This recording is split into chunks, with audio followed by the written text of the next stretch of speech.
Assalamualaikum warahmatullahi wabarakatuh. Kami dari kelompok 8 ingin menjelaskan mengenai laporan tugas besar mata kuliah basis data yang terdiri dari saya sendiri, Asnafi Ilyas Sustejo, lalu dua rekan saya yang bernama Azumardi Azra dan juga Gusti Arif Fadilah. Oke, yang lanjut. Yang pertama itu deskripsi topik dari tugas besar kita. Tugas besar kita bernama Toko Obat GWS. Dari topik A. Toko Obat GWS merupakan salah satu toko obat ternama di daerah Swenswem untuk membantu pekerjaan apoteker. Toko tersebut menyimpan data pendukung untuk obat-obatannya. Pengetahuan terkait macam-macam bentuk obat akan sangat membantu dalam pekerjaan apoteker. Lalu yang kedua, aturan bisnis topik. Yang pertama, data obat meliputi kode item, nomor BPOM, nama, jenis, aturan pakai, efek samping, indikasi, frekuensi penggunaan, kadaluarsa, dan stok. Obat dikelompokkan berdasarkan bentuk persediaan. Bentuk persediaan yang pertama yaitu padat, terdiri dari tablet, kapsul, kaplet, pil, dan lain-lain. Lalu bentuk kesediaan yang kedua ada cair, terdiri dari sirup, larutan, suspensi, injeksi, dan lain-lain. Lalu untuk bentuk sediaan yang terakhir, gas, inhalasi menggunakan vaporizer atau nebulizer. Lalu aturan bisnis kedua, setiap bentuk obat memiliki komposisi zat tertentu. Contoh, Fluadek, paracetamol, guaifenesin, dan lain-lain. Untuk komposisi zat cetirizin, yaitu cetirizin HCl.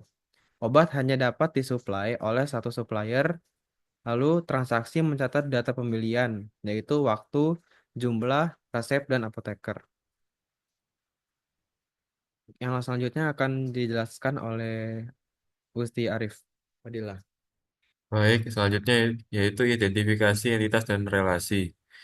Entitas utama terdiri dari obat, komposisi, supplier, transaksi, pembeli, dan apoteker.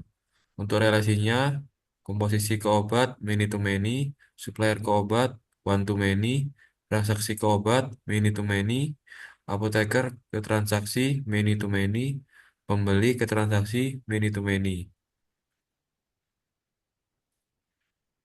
Selanjutnya, kardinalitasnya. Untuk entitas komposisi ke entitas obat dengan relasi menyusun dengan kardinalitas many to many. Untuk entitas supplier ke entitas obat dengan relasi menyuplai dengan kardinalitas one to many. Untuk entitas transaksi dengan relasi berisi ke entitas obat dengan kardinalitas many to many. Lalu untuk entitas transaksi ke entitas apoteker dengan relasi dilayani dengan kardinalitas many to many. Yang terakhir, entitas pembeli ke entitas transaksi dengan relasi melakukan dengan kardinalitas many to many. Dan berikut adalah gambaran ERD-nya.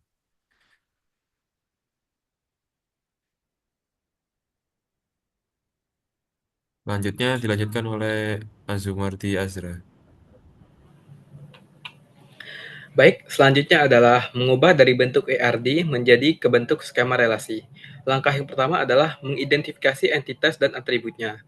Langkah pertama adalah dalam Langkah pertama adalah mengidentifikasi entitas yang terdapat pada ERD beserta atribut-atribut yang dimilikinya. Berdasarkan ERD, ditentukan entitas utama. Untuk entitas obat, atributnya adalah ID obat, kode item, nama, jenis obat, padat cair gas, nomor BPOM, aturan pemakaian, efek samping, indikasi umum, frekuensi penggunaan, stok, dan tanggal kadaluarsa. Untuk entitas komposisi, atributnya adalah ID obat dan zat penyusun. Untuk entitas supplier, atributnya adalah ID supplier, nama, alamat, nomor telepon, ID obat, dan ID apoteker. Untuk entitas apoteker, atributnya adalah ID apoteker dan nama apoteker. Entitas transaksi, atributnya adalah ID transaksi, ID apoteker, ID obat, tanggal, dan jumlah. Untuk entitas pembeli, Atributnya adalah ID pembeli, nama, umur, jenis kelamin, alamat, nomor telepon, dan ID transaksi. Selanjutnya adalah menentukan primary key. Primary key digunakan untuk mengidentifikasi unik tiap entitas. Untuk entitas obat, primary key-nya adalah ID obat. Untuk entitas supplier adalah ID supplier, apoteker adalah ID apoteker, transaksi adalah ID transaksi, dan pembeli adalah ID pembeli. Langkah selanjutnya adalah menentukan foreign key-nya. Foreign key adalah atribut yang digunakan untuk menghubungkan satu entitas dengan entitas lainnya. FK mengacu pada primary key dari entitas lain. Contohnya, untuk tabel komposisi, foreign key-nya adalah ID obat yang mengacu kepada entitas obat. Untuk entitas supplier, foreign key-nya adalah ID obat juga dan mengacu kepada entitas obat. Untuk entitas transaksi, foreign key-nya adalah ID obat dan ID apoteker, mengacu kepada entitas apoteker dan entitas obat. Untuk entitas pembeli, foreign key-nya adalah ID transaksi, mengacu kepada entitas transaksi.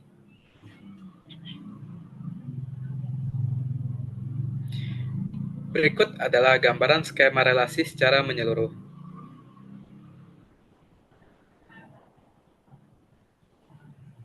Baik, sekian dari kami. Wassalamualaikum warahmatullahi wabarakatuh. Waalaikumsalam.